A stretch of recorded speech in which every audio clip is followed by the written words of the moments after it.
Today, we're going to talk about how using a reverse mortgage through your retirement can mitigate risk, add longevity, and even increase your wealth throughout the process. In fact, recent studies demonstrate this, which is what we're going to jump into. The first thing that stood out to me was a quote actually from an Allianz study stating that 61% of respondents are saying they're more afraid of outliving their assets than they actually are of dying. That's scary. Huge. Though they're more afraid of running out of money during retirement than they are of dying. Right. That's crazy. Right. So we're going to tell you how not to. Let's do it. In this recent study authored by Philip Walker and Barry and Steven Sachs, they discuss and actually prove how incorporating a reverse mortgage into your retirement strategy actually reduces market risk and increases your portfolio growth. And there are some specifics that they detail in how to accomplish this to add that longevity and reduce the risk in your retirement portfolio. Let's get into it. Let's do it. Most retirees in the U.S. use their 401k as their primary source of retirement income. They own their homes and have very little mortgage debt, if at all. And when you're younger, you're less concerned about risk in the market because you have time to recover. But when you're a senior and you're depending upon those draws, just 1 year can have a devastating impact on your portfolio. So getting back to that opening quote of people being more afraid of outliving their retirement assets than dying, their solution to this is incorporating a withdrawal strategy that includes a reverse mortgage as a buffer asset. So kind of an interesting term, buffer asset. Talk about that and what the strategy is. So a buffer asset is essentially an asset that you can dip into when you need to.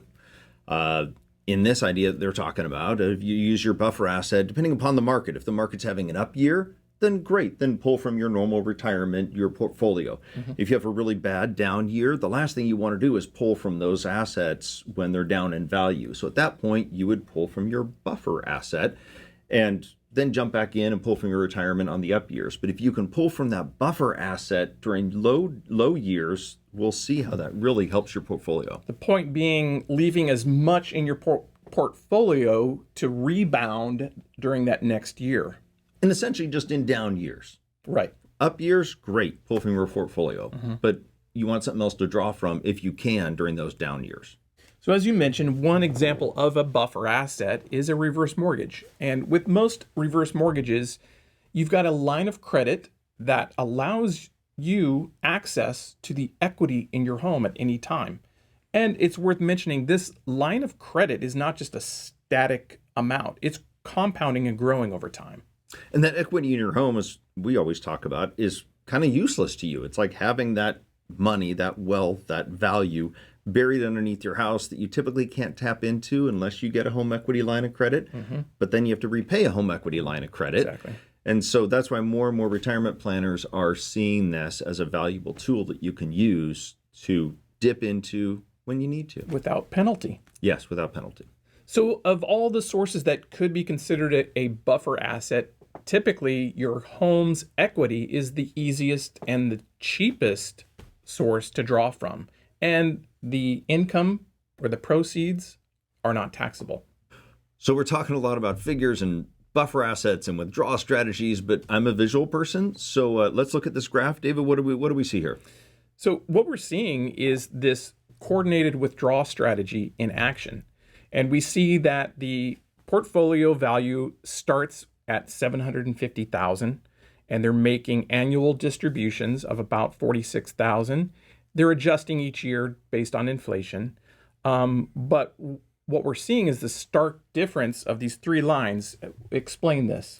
True. And of this, we're seeing a 29-year period. And if you look at the blue line, which is the scariest, that one you don't see any withdrawals out of this buffer asset at all. You're just drawing from that portfolio every single year. And it's scariest because it runs out of money. It does. It does. Within 27 years, it looks like. Yeah. Then if you look at the next line up, which is a little more conservative, you're taking two of those withdrawals during the down years. You're taking two of those withdrawals from your reverse mortgage, that buffer asset.